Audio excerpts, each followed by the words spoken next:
So welcome. In this next module, I'm going to be talking with Dr. Gary Friedman. I'm thrilled to have him here today. I've mentioned his name a few times in this course. He provided a number of the examples that I've shared with you, and he's been a longtime champion of good writing in the medical literature. So it's great to have him here today. He has been an editor at the American Journal of Epidemiology for over 2 decades, and was the director of the Division of Research at Kaiser Permanente, Northern California, for almost a decade, and also is on the editorial board of a number of other journals, and currently a consulting professor at Stanford. So I really appreciate you being here today, Gary. Oh, thank you. It's a pleasure. So I'm going to just start by asking, obviously we need to do good science, but besides good science, what are some of the key elements that journal editors are looking for when they get a paper? Well, one is novelty. That's we will often reject a paper without even sending it out for peer review if it's just a repeat of findings that are already well known. I mean, if you're writing the 30th paper on alcohol and how alcohol is related to high blood pressure or obesity is related to mortality, don't expect people to be very enthusiastic about it. So we will often reject a paper right away on novelty. And let me just tell you the process that we go through at the American Journal of Epidemiology. At first is looked at by the editor-in-chief, and then he assigns it to one of the other editors who really makes the final decision, and I happen to play that role as a general epidemiology editor. There are other more specialized editors that work just in cancer or just in cardiovascular disease or just in infectious disease, but I tend to be more general. And so if the two of us think that the paper is not going to be of sufficient priority to be accepted, even if it's good science and well reviewed, then as a favor to the authors, we won't delay a rejection of it. Another, beside novelty, another criterion that we look at is interest to the readers of this particular journal. For example, sometimes we'll get a paper that really is not so much an epidemiologic study, but a way to improve public health, and we will decide, you know, this is really more suitable to a public health journal than to the American Journal of Epidemiology.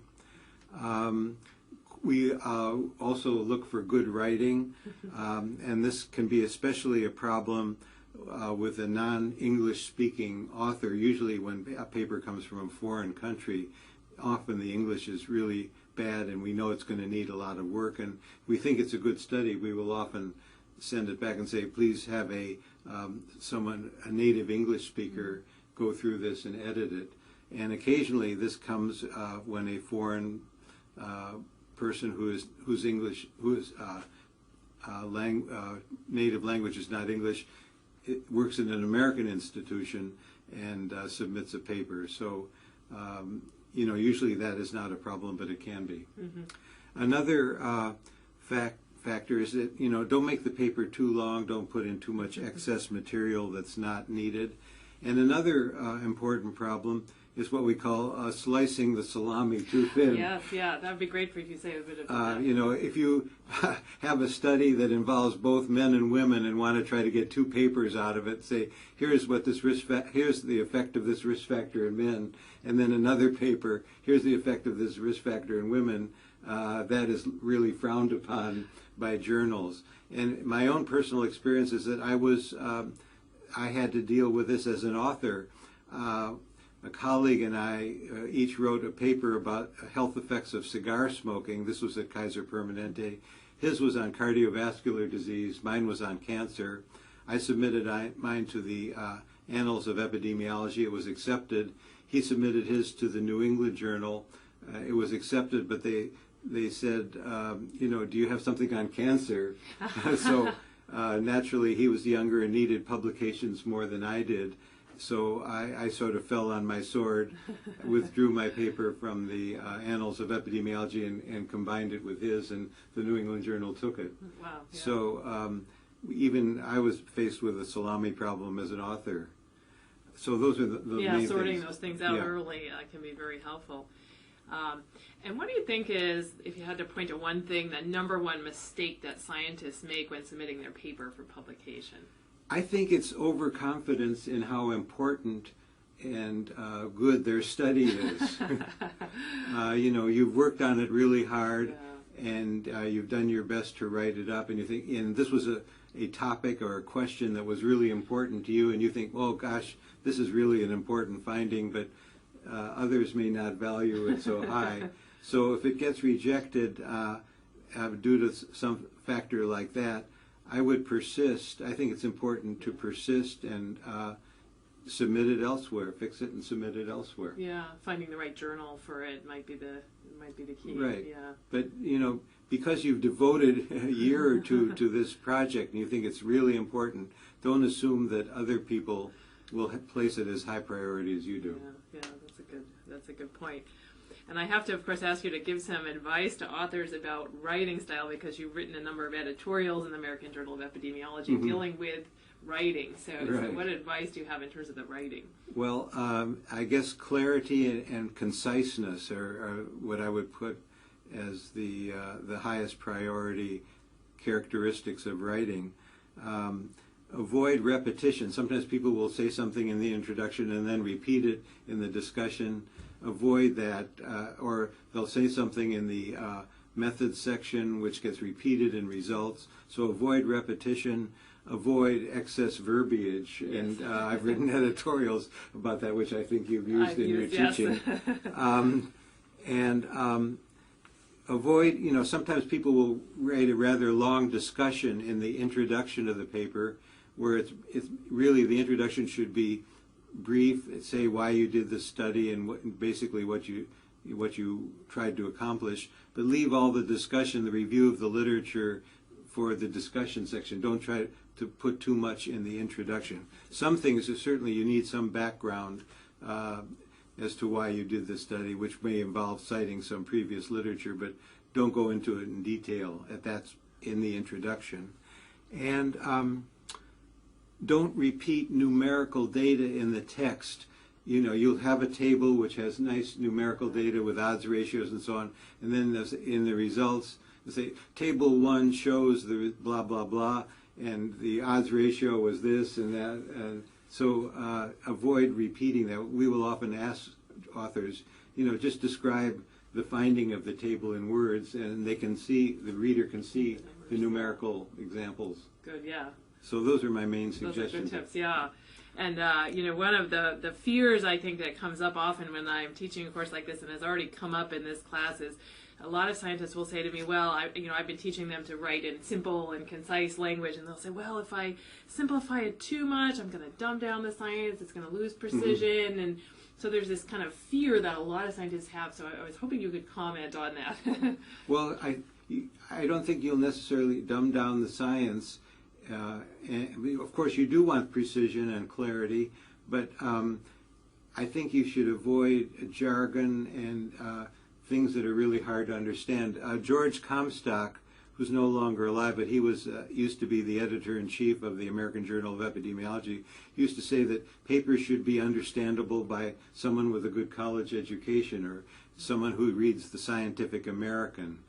It does not have to be full of jargon that's only understood by your peers in your particular specialty.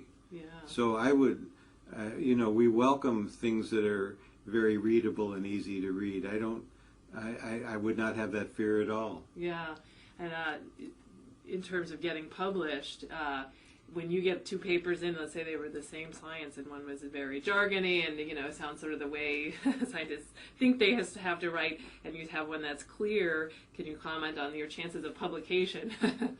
Well, if both of them get peer reviewed and very highly rated, and they seem important to the editors, we might ask, to please explain what you mean by this word or this sentence. Yeah. So it will take an extra step if it's really hard to understand and not clear to most readers. Yeah. And what advice can you give specifically to first-time authors? I imagine a lot of the students in this course are early in their career and haven't had a chance to get published yet, or in the process of submitting their first papers. What bothers me most is when I get a paper it'll often be from a really good institution, and the senior author at the end of the list is someone who's well known. But it's clear that it's been written by a student, and it sounds like a thesis. It sounds like a PhD thesis or master's thesis, and it contains every conceivable strength of the study, every conceivable weakness, so that to prove in writing the thesis that they learned what they were supposed to learn in the School of Public Health or in their graduate program. So write as if you were a more established senior scientist who knows what other scientists understand, and you don't have to explain something to everything. I just happened to see a paper this morning in the latest journal of the American Journal of latest issue of the American Journal of Epidemiology that was going over the strengths and limitations of their study, and it was a study about mortality in whites and African Americans, and related to a certain factor. And I was saying one of the strengths of our study is that we had a large African American population as part of this study group. Well, that's sort of obvious, or you wouldn't you wouldn't be writing about mortality in them. So you don't have to say that. I mean, things that are sort of obvious, don't say. Just say the important limitations of your study, the important strengths, and you don't have to label them as strengths and limit. There's sort of a jargon now in every epidemiologic paper. You have to find the word limitation, or just say what they are. Yeah. Good. So I guess I guess just avoid making your paper seem like a thesis. Yeah, I've encountered that as well in reviewing papers where you can tell that somebody had taken the thesis and just tried to turn it into a paper. It's a very different product. So paying attention to actually writing like a paper. Your thesis is a great tip. Mm-hmm.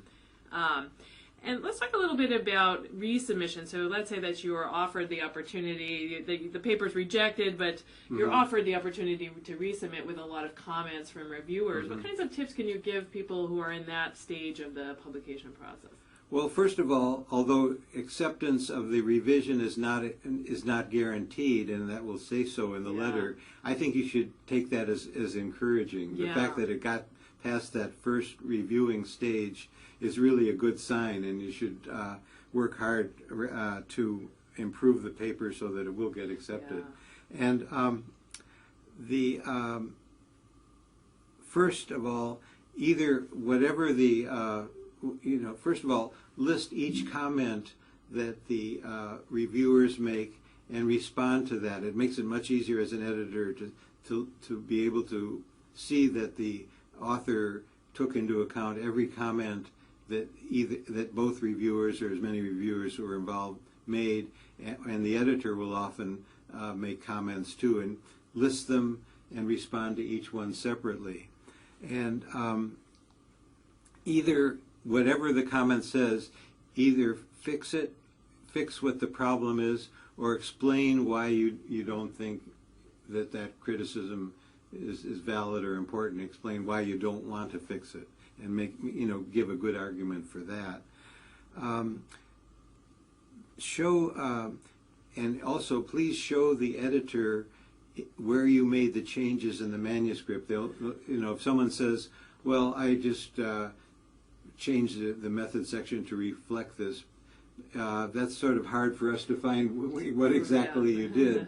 So either highlight list the changes when you respond to the comments. Either highlight them in the manuscript, say where they occur, highlight them, or use track changes. Supply, in addition to the version where you get rid of the track changes, also provide the version that has the track changes so that the editor can see exactly what you did.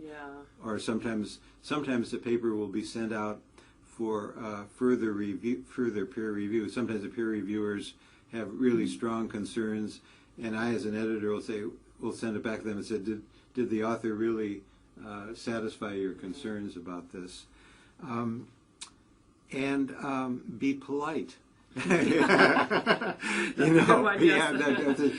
this reviewer is stupid. You know, he didn't really understand. You say, oh, we thank the reviewers for Yes, their constructive criticisms. I'm sure you know the paper is improved as a result Right. of this. So you know that does not hurt. It's everybody's instinct, I think, to at first be a little defensive when you get your review back. So you have to go back and tweak the language a little bit to make sure you're being polite. That's a good tip. Yeah.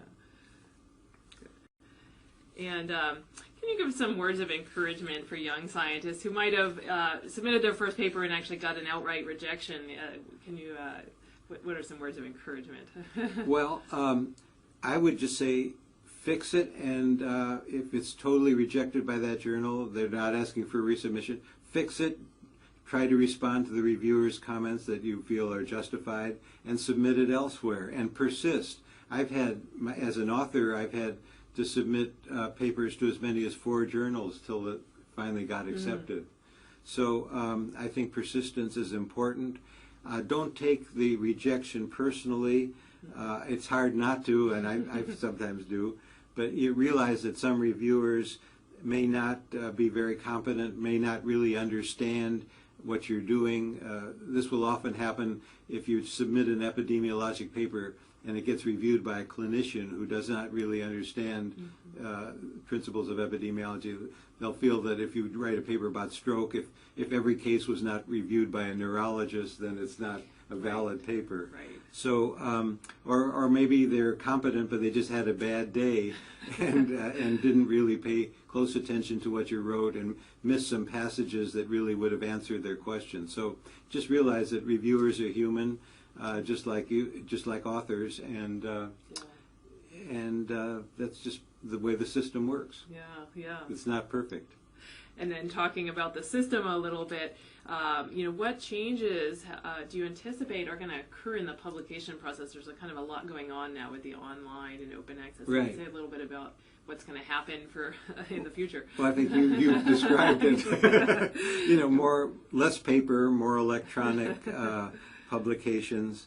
It'll appear faster, like EPUB before it appears in the paper version. There'll be more new journals. I keep getting emails from journals that just started up, and they'll make it sound like it's your field, and there's probably not such great peer review with them. They want to get some known authors and publish, but I've had a paper which was submitted to a journal that's supposed to be peer reviewed, and the acceptance came back in about 5 days. So I don't think it was really peer reviewed. Of course, I'm biased, but I thought it was a decent paper, but I don't think it got the kind of peer review that papers normally get from good journals. Do you think peer review is going to change then somewhat in the future because of this proliferation of online journals? Say that again. Do you think that the peer review process itself is going to change somewhat because of the proliferation of online journals? Well, it shouldn't, but it might. I'm not sure how. Yeah, I don't know. If they're really in a hurry to publish, they might say, get your review back in a week, or and a lot of people just can't do that fast. Yeah. There was another point I wanted to make, that now NIH has a policy that if your paper is supported by them as part of a grant or contract, the finished even if the journal wants to charge money for downloading the paper, after a year, NIH will put it on PubMed as a finished manuscript, which may not have had the kind of copy editing that will finally appear in the journal, but it'll at least be your final version of the manuscript. And so you'll be able to read papers that have been out for a year, even if for no cost, even if the journal is the kind that wants to charge money for it. That's great, yeah. And if you could change one thing about the publication process, what would you change? Well, when you asked me that Or question maybe before, I got two things. Is fine, yeah. First of all, I think there should be greater valuation of negative findings by both researchers and by the journals.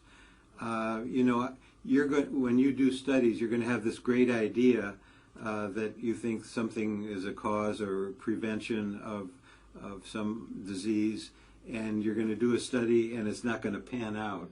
That is the most common experience that we epidemiologists have. In fact, I now have a graduate student here who is doing a study of metformin in relation to risk of breast cancer, because there was some thought that this might be a preventive agent for reducing the risk of certain kinds of breast cancer. And this is being done at Kaiser Permanente in our division of research, but it's looking like, and this is not the final result, but it's looking like that's probably not going to turn up what was hoped for or what was expected. And naturally, the researcher is very disappointed in that. But, I say, this is important to know, too, that there's a negative finding. So don't be discouraged if you have a negative finding. It's important that that get published, and I wish journals would be more interested in publishing these. And sometimes, a negative finding, if you want to get it out there, it could be written in the form of a brief report, which will take less journal space. It'll get higher priority. So I think that is my main answer to your question.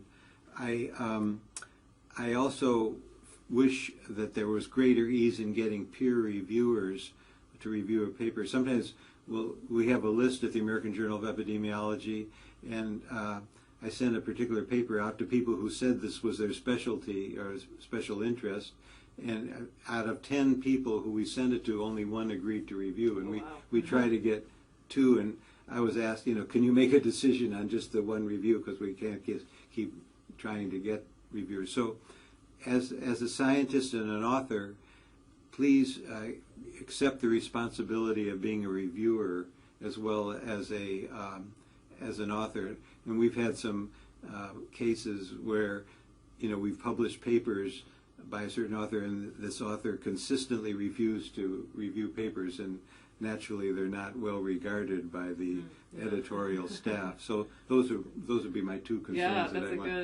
good point, a good tip. And the opportunity to review is a good way to learn also as an author. So, absolutely.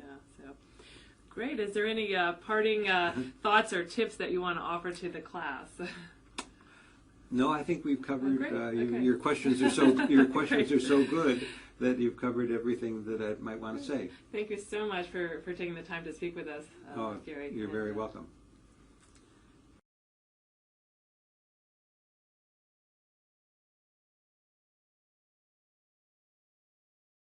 The preceding program is copyrighted by the Board of Trustees of the Leland Stanford Junior University.